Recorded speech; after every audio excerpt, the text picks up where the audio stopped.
Alors, notion très importante qu'on doit définir, c'est le trauma. Tu en as beaucoup parlé là, mais le MDR est vraiment associé au trauma. Absolument. Et on a une vision un peu trop étriquée du trauma. C'est vrai qu'on a, cette image, donc comme je disais tout à l'heure, que le trauma est forcément associé à des événements catastrophiques qui ne nous arriveront certainement pas. Or, un trauma, c'est la définition plus classique, c'est quand une personne elle est confrontée à la mort ou que son intégrité physique ou psychique est menacée. Donc c'est un événement extrêmement négatif qui s'est présenté de façon imprévisible et qui a mis la personne en état de choc émotionnel. Après, on peut distinguer plusieurs types de traumas. On a des traumas qu'on va qualifier de petits T, qui sont les traumas un peu du quotidien. Ça peut être un deuil, une séparation, des phobies, des accidents qui peuvent ne pas être catastrophiques en soi. Et ce sont des traumas petits T. On a aussi les traumas grands T, qui là sont les événements classiques où on ne doute pas du qualificatif de trauma, notamment des agressions, des viols, un accident, plusieurs accidents de la route, des choses comme ça. Donc le MDR au début s'intéressait au trauma grand T, mais on s'est rapidement rendu compte qu'il était aussi très efficace de proposer une thérapie EMDR dans le cas des traumas petits T, donc finalement dans les événements de vie qui sont vécus négativement. On a aussi des traumas qu'on qualifie de complexes. Ça va être les traumas qui sont répétés, qui sont chroniques, notamment qui sont mis en place durant l'enfance, des maltraitances, des négligences, des carences affectives, des agressions, des attouchements, etc. Et donc là, on a généralement un gros travail à faire en EMDR parce qu'il faut revenir à l'enfance et puis il y a beaucoup de défenses qui sont mises en place puisqu'il s'agit de la normalité pour la personne qui est en face de nous, puisque c'est comme ça qu'elle a grandi et qu'elle ne voit pas forcément le lien avec le trauma. Donc voilà pour la définition du trauma, mais ce qui est important de préciser, c'est que d'une personne à une autre, on ne va pas forcément développer un trauma. C'est-à-dire pour un même événement donné, tu vas pouvoir par exemple toi développer des symptômes de l'ordre du stress post-traumatique et moi non, par exemple. Donc ça, il va s'agir de l'histoire de la vie de chacun, de son style d'attachement, de son vécu, de ses capacités de résilience, de ses ressources. Et donc d'une personne à une autre, on n'aura pas forcément le même trauma. Avec le trauma, on associe souvent un mot. Alors en anglais, c'est très connu, on l'a vu, ça s'appelle le PTSD. Donc en français, c'est le TSPT. Donc c'est le syndrome post-traumatique. Est-ce que tu peux expliquer ce qui est la suite d'un trauma en fait ? Tout à fait. Alors un trauma, quand on a donc un événement majeur qui s'est passé pour nous, on a une période d'1 mois juste après ce trauma qu'on peut qualifier de stress aigu.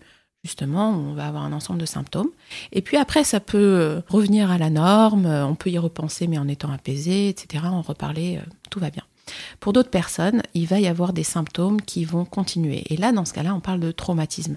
Le traumatisme, ça va être les conséquences, justement, du trauma. Et on peut avoir toute une symptomatologie associée à ça. Et là, on rentre dans ce qui s'appelle le syndrome de stress post-traumatique. Donc, les symptômes qu'on peut voir, ça peut être des flashbacks, des cauchemars, des comportements d'évitement pour éviter de réactiver ce trauma-là. Ça peut être une hypervigilance, être dans le contrôle, des qualités relationnelles qui sont altérées. Ça peut être la mémoire qui est touchée également, des réactions émotionnelles aussi qui sont excessives. Voilà, des sentiments de culpabilité, une impression d'être là sans être là, d'être détaché de la réalité. Voilà, tout ça fait référence au syndrome de stress post-traumatique. Et est-ce que c'est automatique après un trauma ou c'est quoi le pourcentage, tu dirais, des gens qui souffrent du syndrome post-traumatique ? Alors on n'a pas de pourcentage, ça va vraiment dépendre d'une personne à une autre. Bien sûr que quand on aura un trauma grand T, il y aura plus de probabilité de développer des symptômes de stress post-traumatique, voilà, tout ce qui est de l'ordre de la guerre, des attentats, ce genre de choses, des viols, des agressions sexuelles répétées. Voilà, on sera plus dans la probabilité de développer un syndrome de stress post-traumatique. Maintenant, pour les traumas qu'on qualifie de simples, ça va plutôt être, selon chaque personne, les capacités de résilience qu'il y avait déjà auparavant. Est-ce que c'est un événement qui est isolé ? C'est la première fois que ça m'arrive. Est-ce que j'avais les capacités de réagir autrement ? Est-ce que j'ai une personne ressource aussi à qui je peux en parler ? Etc. Est-ce que je peux être accompagnée là-dessus ? Voilà. Donc, d'une personne à une autre, syndrome de stress post-traumatique ou pas forcément. Est-ce que tu peux maintenant nous préciser ce qu'est la dissociation dans tout ça ? Alors justement, quand on est face à un trauma, donc on rentre un petit peu dans ce qui se passe dans le cerveau. Notre cerveau, il a plusieurs manières de réagir face à un événement choquant. On a plusieurs cartes à jouer finalement. Donc, dans le cas où on a des capacités d'adaptation face à cet événement-là, on peut soit fuir, soit combattre. Mais si ça n'est pas possible, alors là, notre système nerveux va sortir une carte joker. C'est la dissociation. La dissociation, ça va être le fait que notre cerveau va nous protéger et va faire disjoncter, va faire un peu sauter les plombs. Comme le cerveau, il est à ce moment-là inondé par des hormones de stress, l'adrénaline, le cortisol, le cerveau craque finalement et la dissociation permet d'anesthésier tout ce qui est de l'ordre de la partie émotionnelle. D'où cette impression parfois de certains patients qui rapportent d'être là sans être là, de voir la scène du haut par exemple. Donc la dissociation, ça va vraiment être notre cerveau qui est un peu coupé en deux et on a une partie qu'on appelle une partie émotionnelle qui va être anesthésiée parce que le choc est tellement important, ce qui se passe est tellement dur à gérer émotionnellement que c'est pas possible. Et on a l'autre partie qu'on qualifie de partie apparemment normale qui continue à être à peu près fonctionnelle. Et justement, notre travail en EMDR, ça va être de reconnecter à cette partie émotionnelle, de se dire que l'émotion n'est pas dangereuse, qu'on peut la revivre et d'apaiser cette mémoire émotionnelle-là. C'est le cerveau qui met une protection pour dire attention, on n'est pas capable. Exactement. Là, tout de suite, il faut protéger et tout à fait. Il va falloir venir nous aider à se reconnecter. Mais exactement. On peut rester en dissociation pendant des années. Et oui, exactement. En fait, la dissociation, elle devient problématique quand elle dure sur le long terme. Et c'est là qu'il y a des symptômes qui apparaissent. Mais on a des patients qui sont dissociés, mais sans s'en rendre compte. Comment est-ce qu'on peut le voir en thérapie ? C'est assez flagrant. Quand les patients peuvent nous raconter quelque chose de terrible qu'ils ont pu vivre, et ils te le racontent comme la dernière recette qu'ils ont vue sur Internet, ou ils peuvent en rire, ou alors ils peuvent banaliser ça, alors que toi, t'es horrifié. Et ça, c'est un indicateur très important pour le thérapeute qui a à se noter, comme quoi, là, il y a quelque chose qui n'est pas connecté, qui n'est pas aligné. Et donc, on va renvoyer, bon, pas tout de suite, parce qu'il faut que l'alliance thérapeutique se fasse et qu'on explique l'objectif de notre travail, mais on va réassocier le patient petit à petit. Il faut que le patient se sente en sécurité suffisamment dans notre cabinet pour pouvoir se dire, je peux y aller, je peux aller travailler des dossiers qui sont fermés depuis des années parce que c'est dangereux. Donc, la dissociation, elle peut arriver bébé, par exemple, et perdurer jusqu'à l'âge adulte ? Tout à fait. Et là, le travail, il est très long alors pour aller récupérer... C'est ce qu'on appelle les traumas répétitifs, les traumas complexes. Et en fait, finalement, ça reste la clinique principale qu'on accueille. Les traumas simples et isolés, on en a parfois, heureusement. Et du coup, c'est un peu comme ça qu'on qualifie l'EMDR de thérapie brève, parce que ça va vite. Mais malheureusement, la plupart des cas sont des traumas complexes qu'on doit reprendre depuis l'enfance, d'où l'importance de se replonger dans le style d'attachement, comment ça se passait enfant, qu'est-ce qui a pu se passer bébé aussi, in utero, et on a déjà pas mal de billes pour avancer. En fait, ça illustre un peu, tu sais, tout ce mouvement qui dit « Oh, ça va, on m'a tapé, j'en suis pas mort ».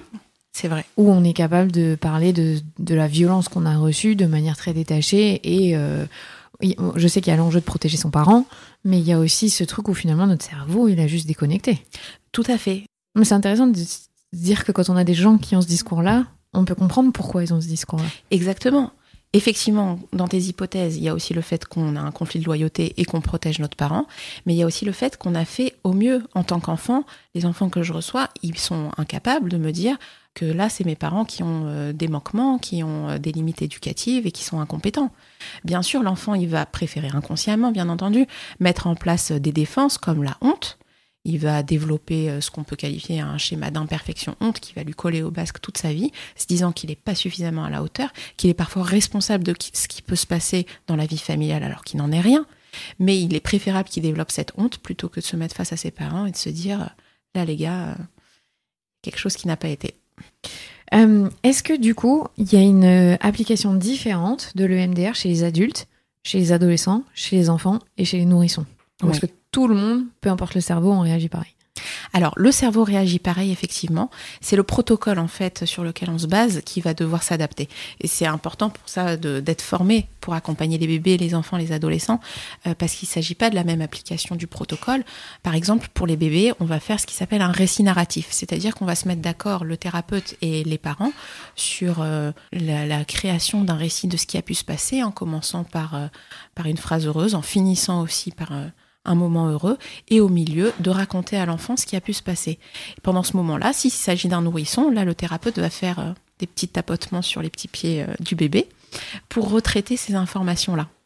Pour les enfants, on va pouvoir partir sur le dessin, on va mettre en place notre protocole, ça va être beaucoup plus rapide et on va adapter la façon de faire des stimulations. Par exemple, on va mettre en place ce qui s'appelle le câlin papillon, c'est-à-dire qu'on va croiser nos bras sur les épaules et l'enfant va se faire de manière alternée ces tapotements tout seul, en l'accompagnant bien entendu. Et ce câlin papillon-là, c'est une formule qu'on peut aussi proposer aux adultes, c'est une posture qui est plus contenante, enveloppante et qui fonctionne très bien avec les enfants par exemple.